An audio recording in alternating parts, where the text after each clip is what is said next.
Assalamualaikum warahmatullahi wabarakatuh. Kali ini kita akan membahas tentang perencanaan audit, program audit, prosedur audit, dan teknik audit. Ya, oke. Ada anggapan yang menyatakan bahwa auditor itu sengaja mencari-cari kesalahan klien, atau ada yang mengatakan bahwa maaf, jika semakin banyak kesalahan yang ditemukan, maka makin banyak juga pendapatan yang diperoleh oleh auditor. Wah, bahaya sekali, ya.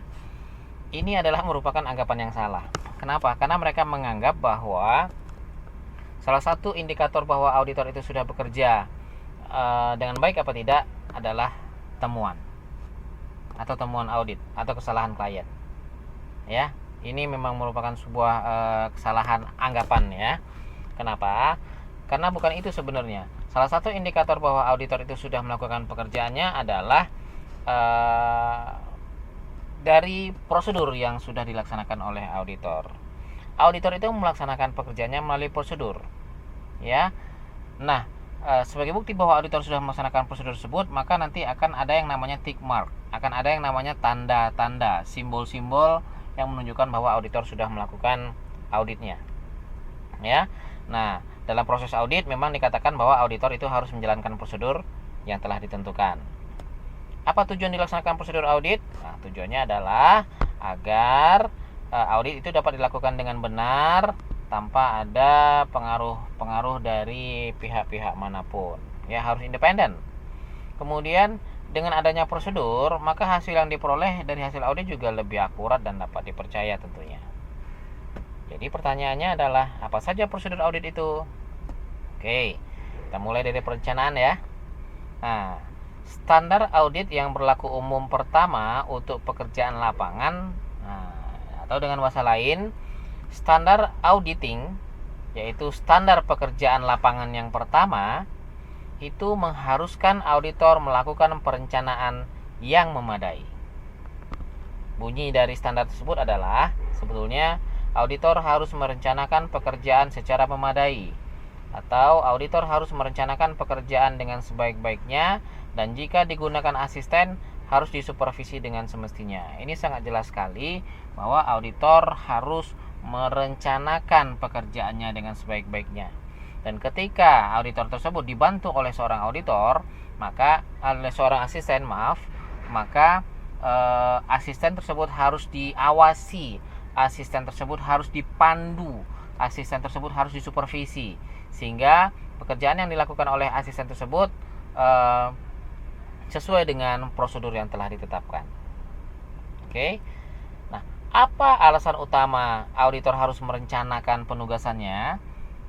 Oke. Nah, alasan utama kenapa auditor harus merencanakan pekerjaannya adalah, yang pertama tentunya untuk memungkinkan auditor memperoleh bukti yang kompeten atau bukti yang tepat.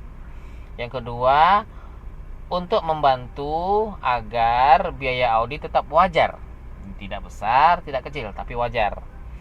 Yang ketiga, perencanaan audit itu dilakukan untuk menghindari kesalahpahaman dengan klien, karena memang dalam pelaksanaan auditnya bisa saja terjadi kesalahpahaman dengan klien karena tidak adanya perencanaan.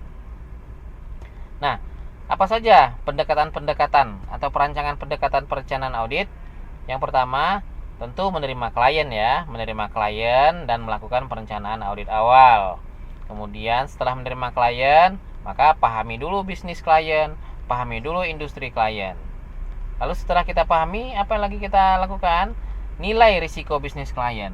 Memang klien ini masing-masing memiliki risiko yang berbeda-beda. Ada yang memiliki risiko rendah, ada yang memiliki risiko sedang, dan ada yang memiliki risiko tinggi. Itu dinilai dulu, karena itu akan berpengaruh nanti terhadap risiko audit, dan akan berpengaruh nanti ujung-ujungnya akan berpengaruh terhadap kelangsungan hidup dari kantor akuntan publik itu sendiri. Kemudian lakukan prosedur analitis pendahuluan, kemudian tetapkan materialitas, kemudian nilailah risiko audit yang dapat diterima serta risiko inheren, kemudian pahami pengendalian internal klien, lalu nilai risiko pengendalian internalnya, lalu kumpulkan informasi untuk menilai risiko-risiko terjadinya kecurangan, dan kemudian baru dikembangkan perencanaan audit dan program audit secara keseluruhan. Jadi setelah auditor memahami klien, kondisi klien secara keseluruhan, baik risiko bisnisnya, SPI-nya, dan seterusnya, maka baru bisa disusun sebuah perencanaan. Oke, terkait dengan memahami bisnis dan industri klien, bagaimana cara memahaminya? Nah, pemahaman yang jernih tentang syarat-syarat penugasan harus dimiliki oleh klien dan kantor akuntan publik atau auditor.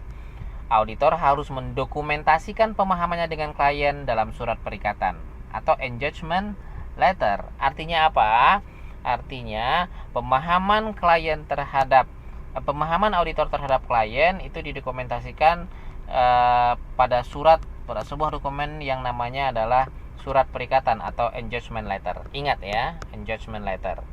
Isi engagement letter itu adalah ada tujuan penugasan, tanggung jawab auditor sampai di mana, tanggung jawab manajemen sampai di mana, serta batasan-batasan penugasan sampai di mana. Karena kalau penugasan atau kontra audit itu tidak dibatasi, maka bisa melebar kemana-mana nantinya, ya, sehingga sulit untuk dipertanggungjawabkan tentunya.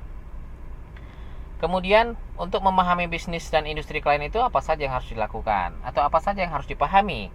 Yang pertama yang dipahami itu adalah sifat bisnis klien, kemudian industri klien atau sifat industri klien. Tentunya yang akan berpengaruh pada risiko bisnis klien dan adanya risiko salah saji material. Apa itu salah saji material? Ya, dikatakan salah saji adalah ini bisa salah catat, kemudian salah posting, kemudian kesalahan-kesalahan yang tidak sesuai dengan prinsip akuntansi yang berlaku umum. Itu dihaluskan bahasanya menjadi salah saji. Kemudian yang harus dipahami dari klien juga adalah operasi dan proses bisnis klien harus dipahami. Kemudian dipahami juga manajemennya, struktur organisasinya, tujuan dan strategi klien, serta pengukuran kinerja klien. Itu juga harus dipahami. Oke, demikian saja untuk video tahap pertama. Kita lanjutkan pada tahap kedua. Terima kasih.